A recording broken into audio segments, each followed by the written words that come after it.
بسم الله الرحمن الرحيم.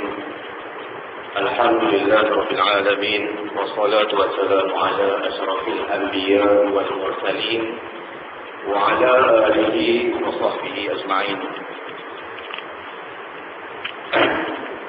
سبحانك لا علم لنا إلا ما علمتنا إنك أنت العليم الحكيم.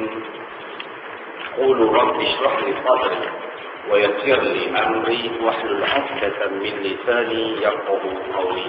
آمين. اللهم افتح علينا أبواب فضلك وانشر علينا خزائن رحمتك. اللهم افتح علينا أبواب فضلك وانشر علينا خزائن رحمتك. اللهم افتح علينا أبواب فضلك وانشر علينا خزائن رحمتك. السلام عليكم ورحمة الله وبركاته. Alhamdulillah, bersyukur kita kepada Allah Subhanahu wa Ta'ala kerana dengan limpah kurnianya, kerana dengan taufiknya dapat kita bersama-sama berada pada malam ini, berada pada majlis ilmu yang sesungguhnya diberkati dan dipenuhi dengan nikmat serta ganjaran daripada Allah Subhanahu wa Ta'ala. Seperti mana yang kita sudah maklum, Rasulullah SAW serta para ulama muktabar telah menjelaskan bahawa menuntut ilmu ni tiada bandingannya. Man arada dunya fa'alaihi bil ilm, wa man arada al-akhirah fa'alaihi bil ilm, wa man aradahuma fa'alaihi bil ilm. Yang mana kalau kita nak ke dunia pun kita perlukan ilmu, kita nak ke akhirat nak lagi lah, kita perlu pada ilmu. Dan sesungguhnya kena gabung kedua-dua benda tersebut, perlu kepada ilmu. Jadi ilmu ni kita kena cari ilmu yang mana? Ilmu yang memberi manfaat. Jadi bersyukurlah tuan-tuan dan puan-puan, ya, bapa-bapa, ibu-ibu, tuan-tuan guru, ustaz-ustaz dan sebagainya, pada malam ini kita bersama dalam majlis ilmu. Yang mana telah dinyatakan bahawa kita berada dalam majlis ilmu itu seperti mana kita menziarahi 1000 jenazah. Kata para ulama, seperti mana kita menziarahi 1000 orang yang sakit. Ya, ganjaran dia.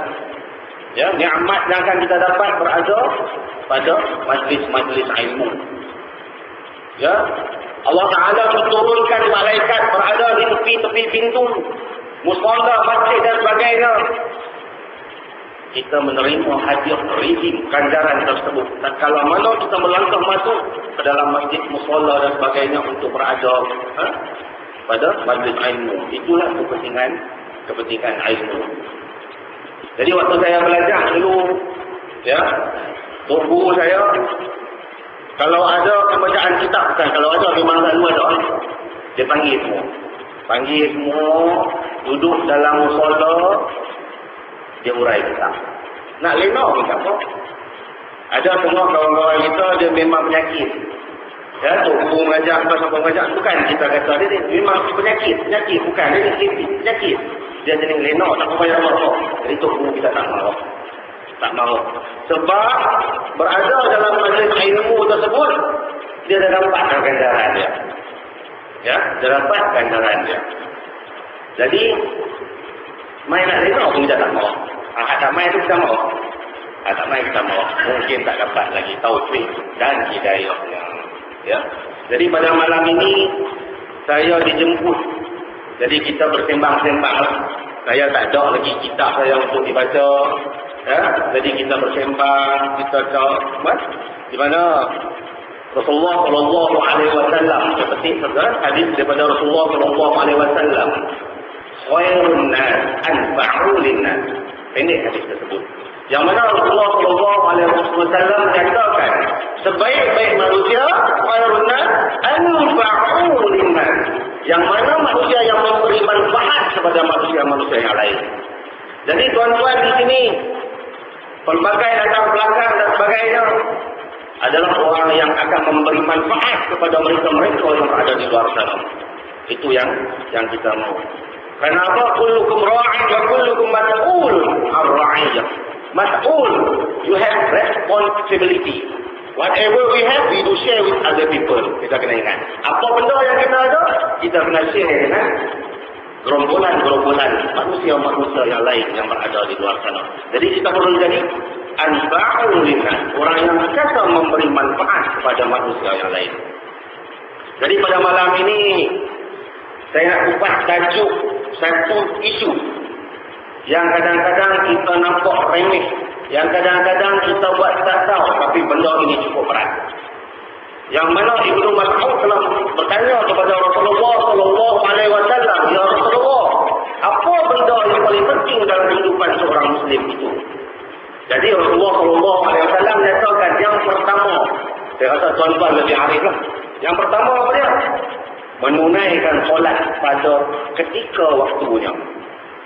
Yang kedua, kata Rasulullah sallallahu alaihi wasallam lagi, ya, berbakti kepada kedua ibu bapa. Dan yang ketiga, berjihad di jalan Allah. Jadi saya nak kupas isu berkenaan dengan solat pada hari ini. Sebab 2-3 hari lepas ada artikel keluar dalam akhbar, satu artikel menyatakan statistik perceraian, faktor perceraian di Malaysia pada hari ini disebabkan oleh kerana apa? Meninggalkan solat. 95% ya orang Islam ya bercerai kerana punca utama meninggalkan solat. Jadi kita nak untuk isu solat. Nampak mudah, tetapi orang lupa. Yang mana Rasulullah sallallahu alaihi wasallam telah bersabda, "Ma farraqu bainal muslim wal munafiq illa bi tarki solat." Munafiq, tiada perbezaan yang ma farraqu bainal muslim wal munafiq, antara orang Islam dan orang munafik, illa bi tarki solat, melainkan meninggalkan sembahyang. Kata Rasulullah, bukan saya kata. Jadi tak ada beza antara orang Islam dan orang munafik, melainkan tinggal sembahyang. Itu dia.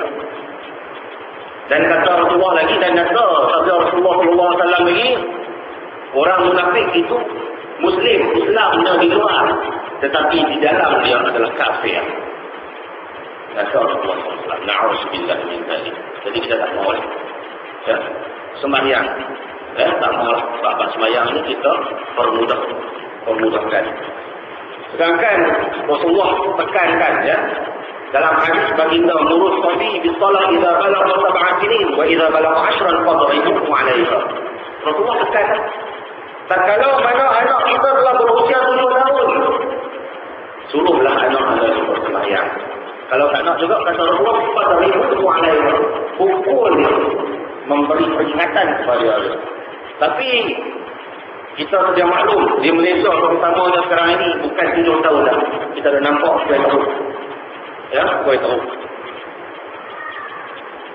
Kita Syekh Abdul Wahab Sya'rani, kitab Jawahir wal Jawahir, banyak memperincikan tentang siksaan bagi mereka yang meninggalkan sembahyang. Tadi saya cuba urai. Tapi untuk peringkat awal ini kita nak tutup ilmu dulu lah. Ilmu ni sebelum saya tutup sembahyang tadi ya. Suatu benda yang sangat penting. Kita rasa kita dah ada SPM, kita ada ijazah, kita ada PhD, kita dah sekarang dah jadi associate professor dan sebagainya. Adakah cukup dengan ilmu dunia tersebut? Tidak sama sekali, tuan-tuan dan puan-puan. Kerana apa?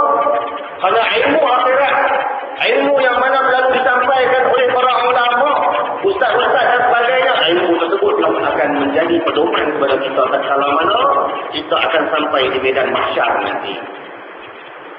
Kita bangga kita punya PhD, kita bangga kita punya A-level dan sebagainya, belum cukup. Kerana apa?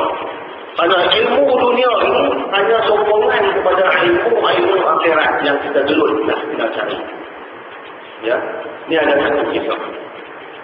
Ya, ada satu kisah berkenaan dengan ilmu dunia, ilmu akhirat. Cerita ni selalu disampaikan oleh cikgu saya. Kalau tuan-tuan pernah dengar, ya, cikgu saya pernah cerita. Cerita lah, kita nak bagi orang kata apa. Masuk kenal, kita cerita je lah. Pada suatu hari ini, dekat kat nak raya ni, seorang tu ni Pak Haji ni. Pak Haji ni anak dia, menantu dia pakat balik. Bila pakat balik, seorang nama orang lulusan pondok. Dan seorang lagi nama Mat. Kita panggil mudah dalam nama kampung tingkat Mat. Mat ni dia profesor madya di salah sebuah universiti lah. Jadi bila balik, waktu tengah makan ni Pak Mentua ni dia suka bertanya. Jadi dia ada banyak soalan yang nak timbulkan. Tanya lah Pak Mentua ni. Mat awang nak tanya sikit. Apa dia apa? Rumput ladang belakang rumah. Tempat duk naik juga. Pasal apa lah? Awak jawab tidak lah. Allah SWT. Kawan bagi pondok tak tu lah. Pak Mentua kata tak jadi. Jawapan semua tu tak jadi. Hang lagi time tinggi. Keluar balik. Balik ke Malaysia. Hebat. Dapat profesor dan sebagainya. Banyak keluarkan artikel, jurnal dan sebagainya. Kemas. Dia tumbuh. Pokok tumbuhan dia tumbuh sebab dia melalui proses fotosintesis. Aliran mineral yang menyebabkan dia bertumbuh. Bila dia santai dia tumbuh. Sebab apa? Proses fotosintesis di mana manusia melepaskan satu benda yang dinamakan karbon dioksida. Saya tak tahu apa lah. Kemas. Jadi menyebab klorofil dan sebagainya. Menyebabkan pokok tumbuhan tersebut tumbuh. Pak Mentua dengar. Macam ni awak ni. Macam ni mat jawab betul. Mat tidak awak kata apa ni? Pok dia apa ni? Saya tengok pok cukup tak apa. Cukup tak apa. Agak-agak ada pok klorofil tu. Pasal fotosintesis tu. Pasal kena baca yang hujan panas tu. Pok ada si. Tak ada waktu panas, waktu hujan tu. Nampak? Jawapan juga yang abang bagi. Yang tersebut, Allah Alam. Sama balik. Apa pun, Allah Ta'ala lebih mengetahui. Dan, dia kata tak jadi. Sama punya sama, nampak orang ingat. Dia nak tambah satu lagi. Ni, orang tadi ni, nak masak gulai ayam. Likan ayam kampung tu ayam jantan tu kata tak boleh ulangi ikut lagi. Awak kan? Tanya awak tu pun tak tahu jawapan Allah Alam. Pak dia kata aku tanya hal mana-mana pun tu Allah Alam. Mat Profesor Madya Mat kata Pak kita tengok ayam jantan ketik dia banyak. Betul, panjang. Lepas tu ada kaki dan sebagainya. Kau tengok manusia-manusia di Afrika. Orang ragawan daripada Afrika. Lagi sebab ketik banyak. Jadi ayam pun sama. Adrenalin yang mengalir dalam badan ayam tersebut telah menghasilkan kekuatan itu. Dia berlari lagi. Kemas Profesor jawab. Tengok awak. Mat jawab macam mana. Jadi awak ni tu pada orang kenal dia pun jawab balik Pok tu masuk kebun pergi potong betul. Kan? Pok berulang. Betul? Sama ada dia lari tu pok lari. Betul. Ulang kaki banyak mana, kaki tak banyak tak. Sok tak kita boleh. Kadang dia tinggal kita cukup lagi. Kaki main tak mana. Wallahu a'lam. Pok jawab. Elok lagi. Dia kata dua orang. Masuk kali ketiga, dia kata nak tanya satu lagi. Tak fair ni. Dia kata, jawab Allah Alam. Tapi dia boleh kahang juga. Mana tadi pun tu, awak ni. Kita ada isi angka. Main tang mana, bunyi. Kuat. Pasal apa bunyi kuat ni awak. Awak pun kata, Allah Alam. Allah Alam dia jawab dia sudah Profesor Madya tengok tengkuk ini angka tu banyak. Bila banyak dia boleh menghasilkan getaran sebelum sampai ke hakung angka tersebut. Jadi dia dapat mengeluarkan suara yang hebat besar. Sebab apa? Kelebihannya berada pada layer yang banyak. Jawab Profesor Madya tadi betul. Pak Mentua kata Jadi Allah dia senang balik. Dia kata, dah. Kau tengok waktu nak hujan atau waktu hujan. Kata. Kalau kau kata untuk banyak. Tak payah pun. Tapi dia bunyi lebih kuat dalam kau. Betul. Nampak? Pok. Alih pok lah terus. Satu ulang kita tengok pok. Tak tahu. Leher tu sampai tak mana kita tak tahu. Tapi tak pernah bunyi pun buat. Tak pernah bunyi pun. Itulah kata. Ilmu kita, ilmu yang kita nak cari, ngaji-ngaji kita ni jangan menandingi ilmu-ilmu yang ada pada ilmu dunia. Sehingga kan, sebagai contoh bab sembahyang lah ya. Seorang profesor daripada Illinois State University, Amerika Syarikat, Profesor Rich Howard, seorang dekan di Philosophy, dekan falsafah, ya, fakulti falsafah. Dia mengkaji tentang Islam. Saya ada baca tentang dia berkenaan about Muslim people.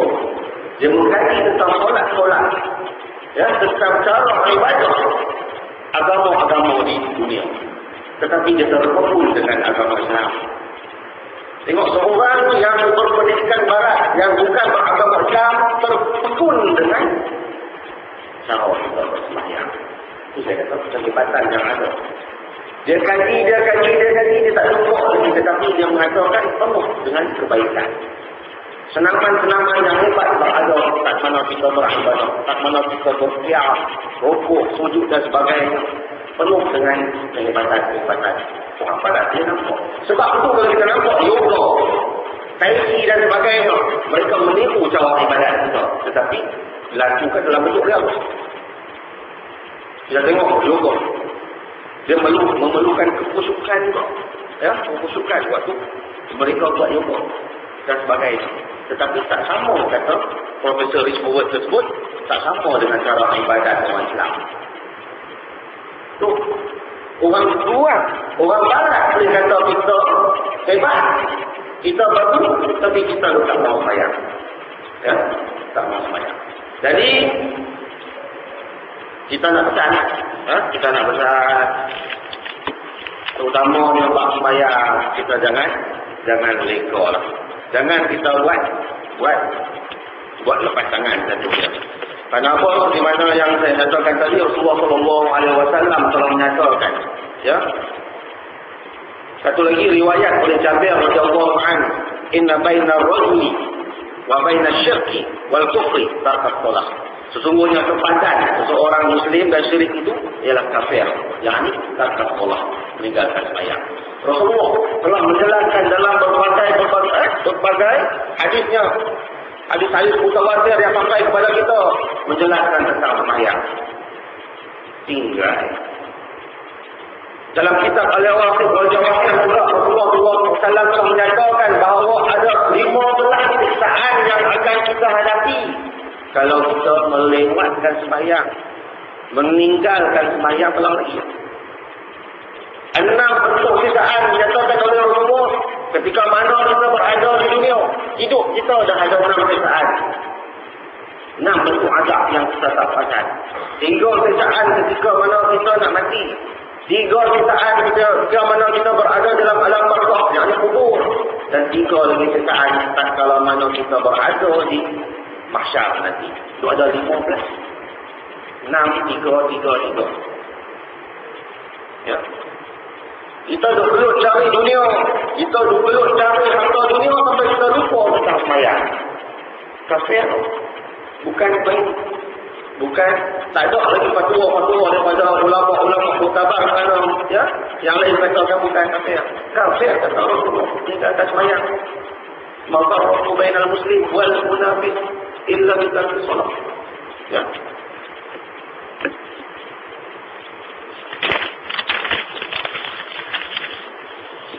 Fa'in tarakaha jahilan biwujubah bahakana kafiran. Yang ini tiada berbeza nyata Rasulullah SAW antara orang yang Islam dan antara orang yang munafik, melainkan orang yang meninggalkan sembahyang. Maka apabila ditinggalkan dia padahal ingkar dia bagi wajibnya, maka adalah dia kafir. Sebab apa yang jadi macam tu? Kita tengok balik. Kerana wa'aqimus solat, inna solata kanat al-mu'minina kitaban mawquta. Kerana solat itu kitaban mawquta. Dan termaktub menjadi satu kewajiban kepada siapa yang bernama Muslim. Jadi saya nak peringatkan tuan-tuan dan puan-puan, bapak-bapak, ibu-ibu, kita mungkin sekarang kita sedar akan kesilapan kita yang dulu. Kita sendiri pun banyak meninggalkan semayang. Betul? Waktu kita lepaskan balik, duduk 8 tahun lebih, duduk kat leher lagi, duduk pergi main goli, pakai seluar pendek lagi, kita pun tertinggal semayang waktu tersebut. Jadi, cara untuk kita nak dapat balik keampunan Allah, melainkan hanya dengan tahu kata Tuhan. Jadi Tok Guru saya selalu pesan, lalu lepas setiap kali kita semayang ataupun sebelum sampai waktu semayang kita berada ketika sebelum jamaah bermula, kita taubat. Tak buat hujah, tak buat balik, kita kotor balik. Contohnya subuh, kita kotor satu subuh. Zuhur, kita kotor satu zuhur. Asar, kita kotor satu asar. Jadi selalu kita buat, kita minta mudah-mudahan sembahyang kotor yang kita buat tersebut mengganti yang start waktu kita umur waktu 9 tahun, 10 tahun tersebut. Kalau kita nak kumpul yang mana kita tinggal, kita nak bayar kita. Tak cukup atau kita dunia ni kita nak pergi bayar balik. Melainkan kita kotor balik atau kita yang paling utama kali kita minta taubat Allah Subhanahu Wa Taala. Itu kita buat beliau, kita buat beliau, lepas beliau tersebut kita kotor balik supaya kita satu. Sebagai contoh Aisyah, kita buat Aisyah. Hak mana kita tak tahu waktu kita umur muda-muda dulu lah. Ya, 15 tahun, 16 tahun dulu macam kita umur tu, kita kotor balik. Ya, selalu tubuh saya bersama kita pakai buat. Ya, kita tengok senario sekarang masyarakat Islam di Malaysia, di Pulau Pinang, Amnya, kita bergelut cari harta benda. Sampai sebanyak tu kadang-kadang kita buat sambil lewat, acuh tak acuh.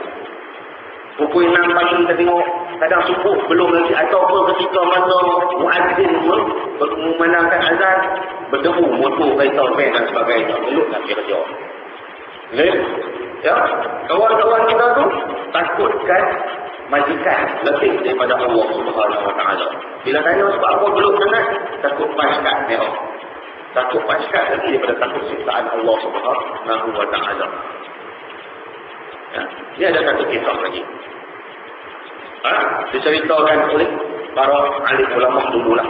Di suatu kawasan, di satu negara, sebuah negeri dulu, ada satu pemimpin masyarakat. Tak tahulah sama ada sultan atau memandang menteri, saya pun tak pastilah. Dia nak meninggal dunia. Malah kita banyak cerita sebab saya tak ada satu khusus. Ya. Dia nak meninggal dunia. Jadi dia panggil semua anak dia lelaki. Mungkin Abdul, jika Abdul dan sebagainya. Dia kata, Pak nak busuk ni, Pak nak meninggal dunia. Kata banyak. Jadi hang tolong cari tak? Siapa-siapa antara apa ni adik-adik ni boleh teman Pak kat dalam kubur. Pak dia pesan. Pak takut nak duduk. Ya, sebab selalu ya mufti ataupun pembesar agama dalam tersebut menyatakan tentang malaikat dan sebagainya, dia pun takut. Tolong carikan. Jadi adik-adik anak kawan nak meninggal tadi tu siap. Macam mana, siapa ni. Sebab buat dia nak bagi ganjaran atau ambil sebahagian daripada harta tu. Tak silap saya 250 juta. Dia kurang betul lah. Jadi duk fikir tak jadi. Tiba hari buat dia mati. Bila buat dia mati, dia minta kepada menteri hebohkan di mana-mana wilayah muslim, daerah dan sebagainya. Nyatakan siapa yang berani untuk teman buat dia waktu berada di dalam kubur, tak dia nak bagi 250 juta. Jadi wing lagi sana, wing lagi sini, tak ada siapa yang mau. Sampai satu daerah tu ada seorang manusia ni, dia sanggup Sebab apa? Selama dia berada di dunia, selama berada di atas muka bumi ini, dia cuma ada sebilang kapok saja bersama dia. Dia tak ada lagi anak bini, tak ada keluarga, tak ada. Dia sebatang kara. Macam mana orang panggil? Ya, kotor, tebal, pokok. Pakai air tu yang kata dia. Dapuk, peyuk, belakang, apa pun tak ada. Kawan semata-mata ada kapok. Bila dia tengok 250 juta nak beli kawan kosong, pokok boleh beli lembu, kondominium ke. Jadi dia kata, 250 juta, banyak tu. Kawan pun ring juga. 250 juta dia kata boleh beli cincin perlian, dia kata boleh beli lembu, belah lembu dalam foto dan sebagainya. Kawan pun ring lah. Jadi dia angkat tangan lah. Dia kata saya sanggup kalau betul pengusaha tersebut, pemimpin negara tersebut nak bagi jumlah wang banyak tu. Sebab saya tak ada apa. Ya, saya tak ada apa. Jadi kalau beli kereta atau beli kancing satu ke sebagainya pun saya berkenan. Saya nak rasai bagaimana kehidupan orang-orang yang kaya, dia kata. Jadi waktu disimpan kata pemimpin negara tadi tu, dia pun orang simpan sekalian. Cuma orang tak kabur kan. Kalau kabur orang tak. Sebab perjanjian. Set fine semua. Dia ada semua hitam putih. Dokumentation semua ada. Ya. Jadi setuju lah. Kata semua. Duduk bersama-sama semua teman. Siapa dia sebab takut pada mereka. Dia cerita orang nak. Jadi bila orang pakat balik lepas pada selesai jenazah tersebut dimandikan, disimpan dan sebagainya, malaikat pun sampai kawan tengok lah. Ada kawan lain tapi hidup. Tanya Pak Boni tu. Saya tanya kawan kat kapok tadi tu. Boleh nama kapok, boleh tak mana kapok ni, ada buat kerja apa, banyak mana boleh. Anda dapat royalty ke tak daripada kapok ni, orang bagi ke tak, dan sebagainya. Tak ada tujuh hari kawan sungit balik keluar. Dia pergi jumpa balik. Obat aku tak mahu dah. Apa nak bagi 250 juta tu, kau pergi bagi tak baik. Aku tak mahu ambil. Jadi kawan orang pelik lah. Kata aja, terbilang kapok. Bila kita nak bagi duit, tak mahu pula. Jawapan dia mudah. Tak mahu, terbilang kapok pun. 2-3 hari tu kena tanya dengan mereka. Ni kalau aku ada macam-macam, royalty, saham, FGVH dan sebagainya. Apa lagi nak jawab dengan Allah? Jadi kesimpulan daripada cerita tersebut, seolah-olah belum sangat cari harta dunia.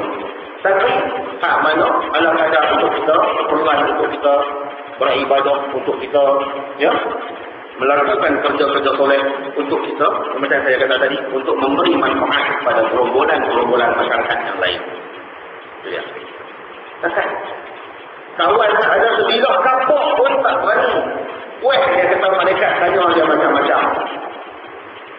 Ni tambah kita kereta 2-3 biji, ya, pakaian mahal-mahal dan sebagainya. Bersedia kita untuk ditemu ramah, diinterview oleh malaikat dan kalau mana kita berada di alam harta. Bersedia kita. Ya. Ya, jadi kita renung-renungkan benda tersebut. Jadi saya kembali kepada bab solat tadi. Ya, bab solat tadi. Yang mana dalam satu hadis Rasulullah SAW pernah menasihat kepada Imran, ya, bin Husain, kepada sahabat Rasulullah ni dalam keadaan dalam sakit. Rasulullah pergi menziarahi Imran bin Husain tersebut. Jadi Imran bin Husain tersebut, ya Allah, aku dalam keadaan uzur, nazar begini, adakah aku perlu menunaikan kewajipan, yakni menunaikan solat? Maka jawab Rasulullah, ya, kamu kena buat, wajib buat.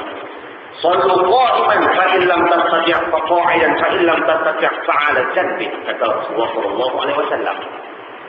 Ya, solatlah dengan berdiri jika kamu mampu. Jika tidak mampu maka duduklah. Jika tidak kamu berbaringlah. Sudah sampai macam tu sekali nasihat baginda Rasulullah kepada sahabat. Sebab benda ni banyak berlaku. Ada sahabat Rasulullah sebagai contoh sahabat kita semua, saya rasa tuan-tuan lebih arif, yang mana ada waktu susah sehingga menjadi senang. Allah Ta'ala bagi ujian kepada dia. Alih-alih kawan tolak. Nampak? Jadi, bab solat, ya, bab benda kebaikan ni jangan kita buat mudah. Jangan kita buat mudah. Kerana apa? Sangguplah kita nak bertemu dengan Syuja'ul Aqrab ketika mana kita berada di dalam alam barzakh. Pernah diriwayatkan oleh Allah bin Abbas, ya, Allah bin Abbas meriwayatkan yang Syuja'ul Aqrab iaitu jenis ular yang berada di dalam kubur, nanti nak soal kita, nanti nak hukum kita dalam keadaan macam mana Syuja'ul Aqrab ni. Syuja'ul Aqrab ni jenis ular yang diberi nama Syuja'ul Aqrab, yang matanya diperbuat daripada api neraka. Yang nekahnya ular ni seperti halilintar yang tak ada manusia pernah dengar di dunia ini. Dan bukunya sepanjang paruh perjalanan kita seharian. Itu dia. Sangguplah kita, ya, nak berdepan dengan Syuja'ul Aqrab, yang mana kalau kita tinggalkan solat subuh, dia akan godam kita daripada subuh sampai temu zuhur. Faham tak? Antara subuh temu zuhur ada 4 jam. Jadi setiap kali kita tinggal solat subuh, Syuja'ul Aqrab akan godam kita sampai 70 hektar ke dalam perut bumi. Dia congkir balik pakai kuku dia, dihantam lagi sampai bertemu zuhur. Kalau kita tinggal subuh. Kalau kita tinggal zuhur, dia hantam kita waktu zuhur sampai bertemu nak asar nanti tu. 70 hektar dia congkir balik, dia hantam balik 70 hektar dia congkir balik sampai bertemu asar. Tinggal asar, Syuja'ul Aqrab ni godam kita daripada asar sampai maghrib. Begitulah terusnya maghrib sampai isyak, isyak sampai subuh balik. Kalau kita tinggal 5 waktu, jangan berjawab daripada subuh ketemu subuh. Itu dia. Kita tak rasa mungkin lari, no? Tak rasa macam mana rasa keperitan. Jadi kalau kita nak cuba rasa kecil-kecil azab Allah, kita pakai balik rumah lagi, no? Kita ambil pemeti api jadi, ya. Cucuk tengok ada tangan, rasa macam mana. Itu sekecil-kecil api di dunia. Itu dia. Azab Allah Subhanahu Wa Taala, na'udzubillah. Lagi dahsyat, ya, lagi dahsyat. Satu lagi sabda Rasulullah sallallahu alaihi wasallam berkenaan dengan solat ini. Solat itu umpama sungai yang mengalir di hadapan rumah kamu, kata sabda Rasulullah sallallahu alaihi wasallam. Yang mana sungai itu diibaratkan, yang mana kamu mandi satu hari 5 kali. Jadi segala kotoran, segala daki yang berada pada badan kamu tersebut akan luntur, akan terhapus daripada mandian sekali. Jadi kalau sehari kita hanya mandi sekali, tak jadi. Kalau sehari kita tak mandi langsung, berdengung. Ya. Jadi hak di luar sana yang berada, yang masih lagi tak mau kepada solat, tak mau pada semayang, pakat-pakat main lah. Ya. Saya rasa kalau ganjaran ataupun redemption yang Allah Ta'ala akan bagi kepada manusia ini nampak dengan mata zahir kita, Masjid Al-Amin Sungai Dua ini terasa tak sulit. Penuh bercampur untuk kemah di keliling masjid. Mau daknya satu waktu 27 kali dengan berapa jemaah yang hadir. Kalau bagi dalam bentuk wang ekan ataupun wang ringgit ataupun dirham Malaysia dan sebagainya, penuh keliling masjid.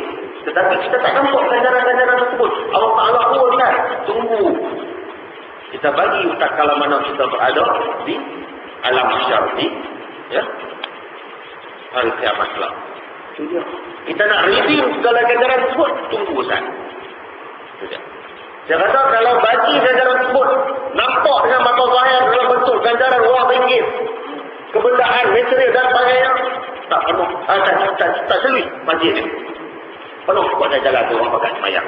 Jadi sobat mana di Mekah. Itu dia penuh. Ya, kita umpama macam tu lah. Tapi Allah Ta'ala uruskan.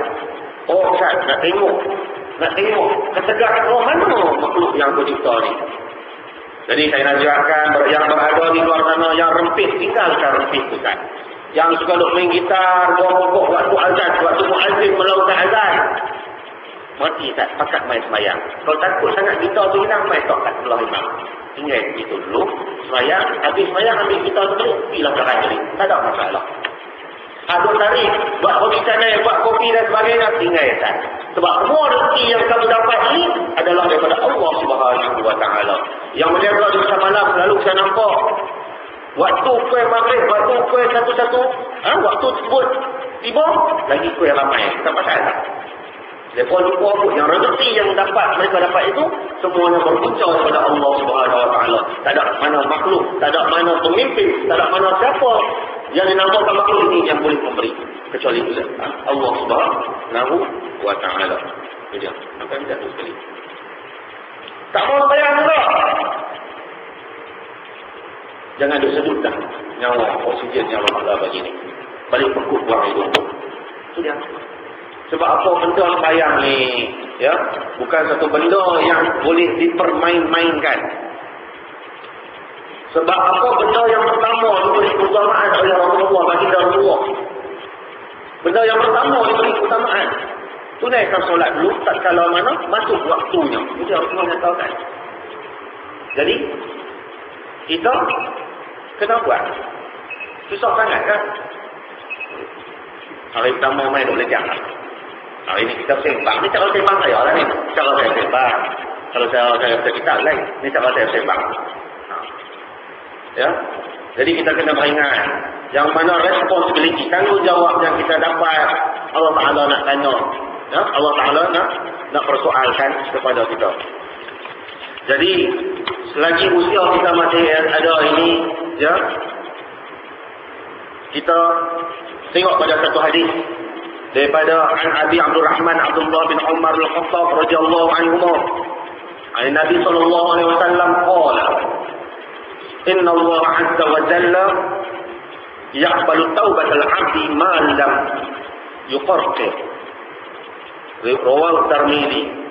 Hadis hasan. Dan satu lagi, an Abi Musa Abdullah bin Qais al-Ash'ari radhiyallahu anhu 'an Nabi sallallahu alaihi wasallam qala, "Inna Allah ta'ala yabsutu yadahu bil-laili liyatuba musii'un nahari wa yabsutu yadahu bin-nahari liyatuba musii'il lail hatta tatlu'a asy-syams min maghribiha."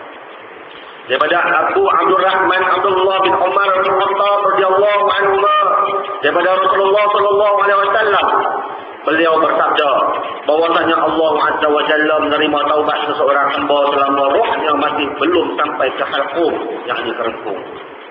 Dan satu lagi daripada Abu Musa Abdullah bin Qais al-Ash'ari radhiyallahu anhu berkata, Rasulullah sallallahu alaihi wasallam bersabda bahwasanya Allah Subhanahu wa taala menghuraikan tangannya, yakni menghulurkan rahmatnya di waktu malam supaya bertaubat orang yang berbuat dosa di waktu siang.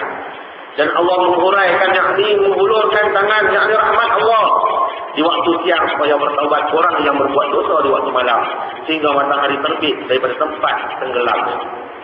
Itu dia. Selagi mana nyawa kita tak sampai ke halqum, kita mempunyai chances yang tinggi untuk bertaubat kepada Allah Subhanahu wa taala. Jadi pada malam ini, pada tazkirah yang ringkas ini, kita ambil iktibar. Yang mana segala kesilapan kita, segala kejahatan kita, Allah Subhanahu wa taala biasa mendengarnya. Jadi kita ambil iktibar, kita memohon taubat kepada Allah Subhanahu wa taala dengan taubat nasuha. Kita bersungguh-sungguh, ya, supaya Allah Taala menerima keampunan tersebut. Ya. Supaya segala kejahatan kita, segala perilaku jahat kita yang kita lakukan dulu diampunkan oleh Allah Subhanahu wa taala. Ya. Jadi kalau tuan-tuan dah mau buat rasa takut untuk kita balik memberi dakwah, takut untuk kita balik untuk memberitahu kepada sahabat rakan-rakan kita yang masih alfa dan lega dengan kehidupan dunia, kita berpegang kepada satu hadis Rasulullah sallallahu alaihi wasallam. Qala Rasulullah sallallahu alaihi wasallam, "Unzur ma qala wa la tanzur man qala." Sabda Rasulullah SAW, terima pakai, lihat, ambil apa yang diperkatakan. Wala tanzur man qala, dan jangan kamu peduli, jangan kamu tengok siapa yang berkata-kata tersebut.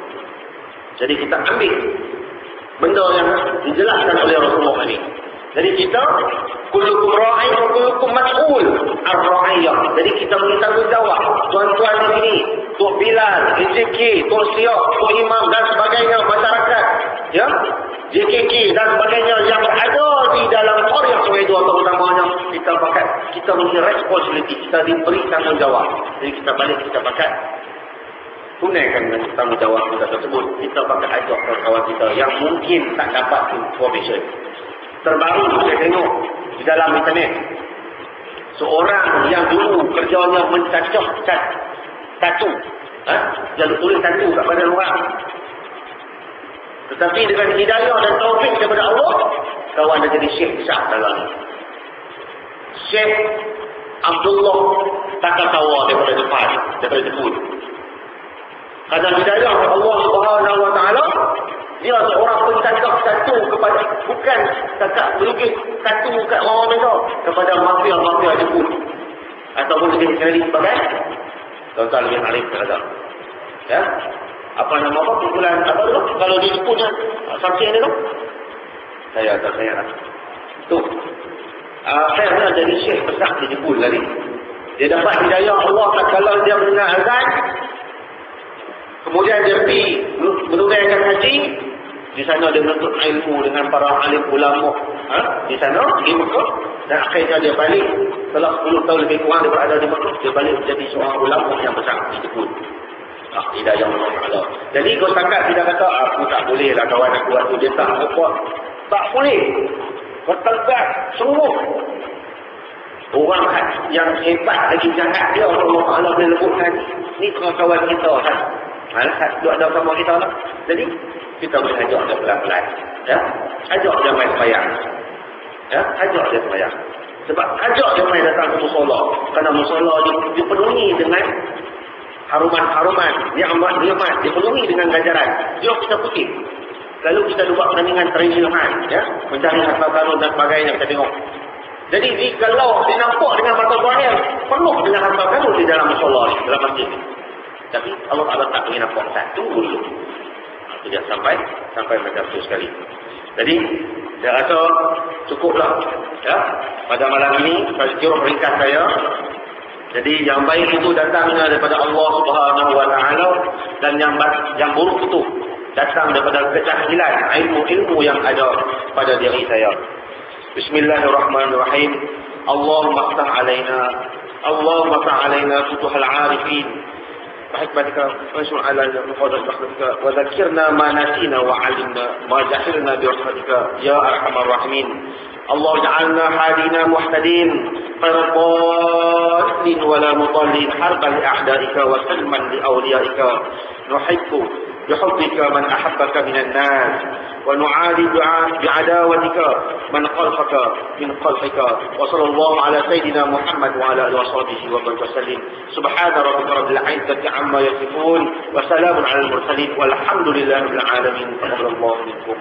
السلام عليكم ورحمة الله وبركاته.